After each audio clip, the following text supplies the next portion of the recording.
चौथा rape case दिनांक 14 मई 1998 को नारनौल हरियाणा की कुमारी रेणुका के द्वारा दर्ज करवाया गया कि बाबा वीरेंद्र देव दीक्षित ने 7 मई 1997 को रेणुका के साथ बलात्कार किया।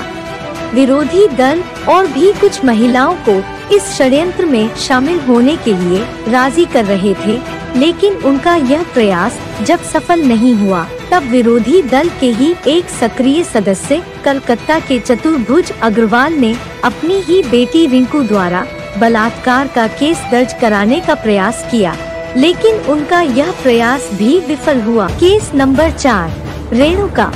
आध्यात्मिक ईश्वरीय विश्वविद्यालय के परिवार का समूल विनाश करने के लिए विरोधी दल ने अपने शतरंज के अंतिम मोहरे को आगे बढ़ाया, जो थी नारनौल की कुमारी रेणुका के द्वारा डाला गया। यह केस CBCID का आखिरी केस था।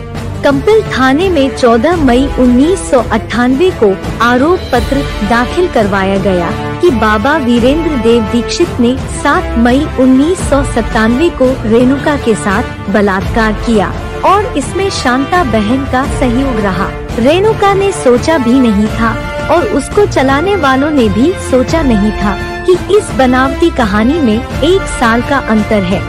1 साल पहले बलात्कार का जो आरोप लगाया गया उसमें आश्रम में मौजूद रेणुका की मां गायत्री देवी को भी साक्ष्य नहीं रखा गया।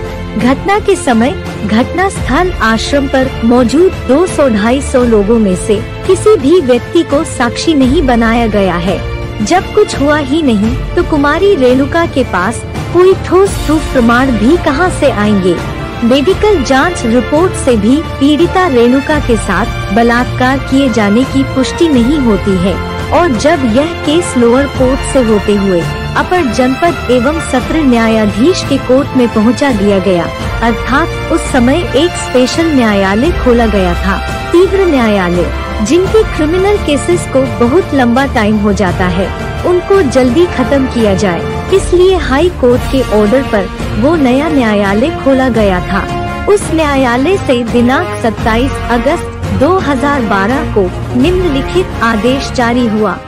अभियुक्त वीरेंद्र देव दीक्षित पुत्र स्वर्गीय सोहनलाल दीक्षित को भारतीय दंड संहिता की धारा 376 और 376 के अंतर्गत लगाए गए आरोपों से दोष मुक्त किया जाता है। अभियुक्ता शांता कुमारी पुत्री नागराज सेठी को धारा 114/376 के अंतर्गत लगाए गए आरोपों से दोष मुक्त किया जाता है। दिनांक 22 सितंबर 1998 को इलाहाबाद हाई कोर्ट द्वारा लोअर कोर्ट को निर्देश दिया गया कि 1 महीने के भीतर मुकदमे का निपटारा किया जाए, किंतु निर्धारित अवधि के बीत जाने के बाद भी केसेस निपटाने में 27 अगस्त 2012 अर्थात पूरे 14 वर्ष लग गए। फास्ट कोर्ट में भी 14 साल लटका दिया क्रिमिनल केस को। ये बिना रिश्वत के ऐसा हो सकता है क्या? सारा रिश्वती काम चलता रहा 14 सालों तक, लेकिन जिस प्रकार अंतिम विजय श्री राम की होती है, भले उसके लिए उनको 14 वर्ष का वनवास क्यों न करना पड़े। उसी प्रकार सारी कार्यवाही करते करते प्रैक्टिकल राम को भी 14 वर्ष का समय लग जाता है और अंततः धर्म की, सत्य की अर्थात भगवान की ही विजय हो जाती है।